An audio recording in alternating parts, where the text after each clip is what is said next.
So acronyms is just one component of this. There's also communication as a whole I'm going to touch on. So I'm going to spend a few minutes talking about the importance of plain language, including acronyms and clear communication in our role as council members today. And let's see, you can advance to the next slide and its importance. First slide, just the views expressed here are mine solely and solely mine alone. They're not reflective of any current or future places of employment of which I've been affiliated with. And the views of my life experiences are my life experiences and my life only. Different advocates have different experiences. Next slide, get the legal out of the way. Training objectives. The first one is to remind us of our purpose, mission, and funding, because to properly communicate what we do and how we do it on the very basis, we need to remember what is our purpose, what is our mission, and how are we funded, because all three of those components are very important. The second one is to talk about why clear communication is important. We mean to execute our purpose and mission so that everybody understands what's going on. It's clear in the best way possible. Are there going to be situations where it's perfect every time? No, but we strive for that. And the third part is to be mindful of inclusivity and neurodiversity when utilizing communication through some simulated humorous examples. Some of these are going to be over the top, to help us think about the words and phrases we use when serving as advocates and as the public face of the Governor's Council on Developmental Disabilities. So that's the next slide. So just a reminder of our purpose, mission, and funding. As it states, our purpose is to connect individuals with developmental disabilities to the resources and programs they need to be independent, productive, and integrated and included in all parts of community life. And our mission is to promote integration, inclusion, and independence for Arkansans with developmental disabilities. So inclusion and independence and inclusivity are very important, especially in language, because if we're not communicating properly, we do not have that inclusiveness, we don't have that integration, and we can't have all people be a part of the discussion. And the most important part is how we are funded. We're federally funded self-governing organizations. So our funding comes from a grant from the U.S. Department of Health and Human Services, Administration on Community Living, through the Administration on Disabilities Office of Intellectual and Developmental Disabilities. So what does that mean? That means all the residents of our state are paying for what we do.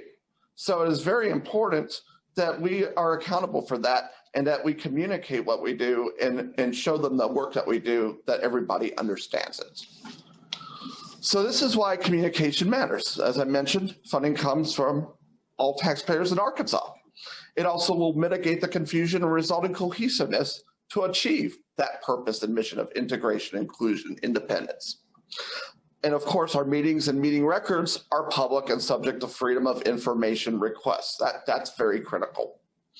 It also will incorporate the needs of myself and other developmentally disabled self-advocates to have a sense of belonging and understanding, because what a neurotypical may understand in context, as you'll learn in a few minutes, may not be reflected in the person who has a developmental disability. In my case, autism may not be as straightforward. So to always be aware of that.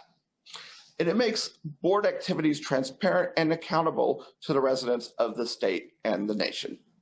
Next slide. So I have this clip here. Hopefully it will run. It's from Good Morning Vietnam. Just think about, the acronyms. And I want to shout out to CW. He defined RFP. Thank you for doing your part on that. I appreciate it. Spelling out request for proposal. Well, let's look at this clip from Good Morning Vietnam to show how acronyms may not be so great. VP Richard Nixon will arrive here this week. Drywitz, I've assigned you to cover the PC. He likes to say PC instead of press conference. And if you do happen to speak with him, please be polite and to the point at all times. Affirmative, sir. Affirmative, sir. Good. Okay. The former VP will be here on Friday.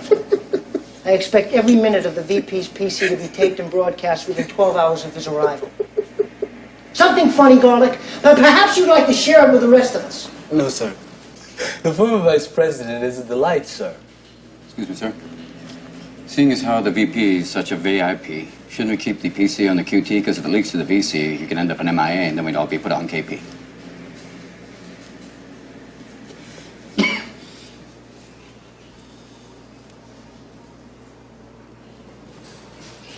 I would like to leave the room now. Oh, yes, sir.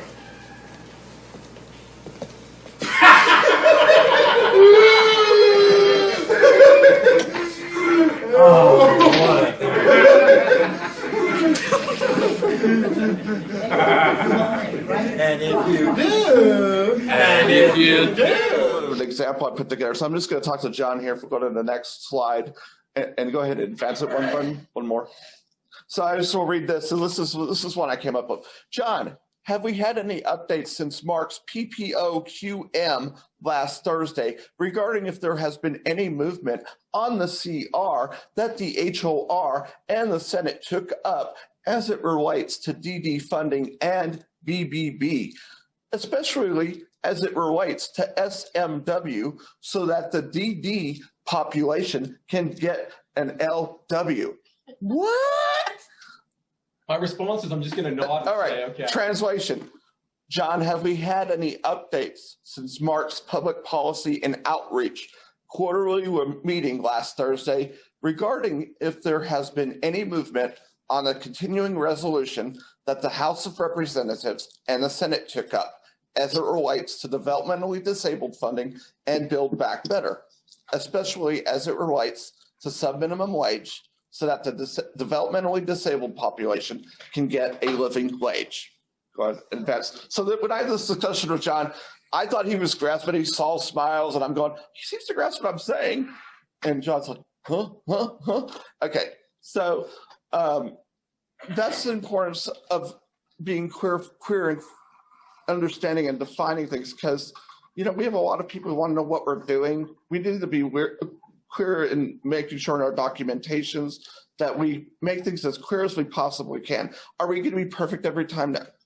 Another element is to be mindful of context, especially, the developmentally disabled community. Speaking for myself, being on the autism spectrum, following discussions or understanding discussions can be very difficult. What may seem typical to individuals who do not have a developmental disability may not be clear-cut for individuals who have a developmental disability. Here are some humorous examples and then a personal story to demonstrate how some things might not be clear-cut. Next slide. All right, so this says paper for the digital world. Wait a second. If we've gone digital, why are we needing paper? I'm a little bit confused. We spent all this money digitizing record. What? Wait, what? So, okay, neurotypical will see this and go, okay, we have records. They are digitized. We need something printed out so we can refer to it. I see it and go, why did we waste all this money to go digital and then we're just using paper for everything? Doesn't make any sense. Next slide. I was on the Camino in 2018. Wonderful young lady from Netherlands named Sydney kept running in her. She offered me some cookies. And I thought it was really interesting because the box she offered me said digestive cookies. And I go, really? Are we getting to the point where we can't tell the cookies that we can eat from the cookies that violate our privacy? But I'm like, thank goodness, they're digestive. So here's the thing. Neurotypical sees that. They understand it's probably healthy cookies for you to eat, for your body.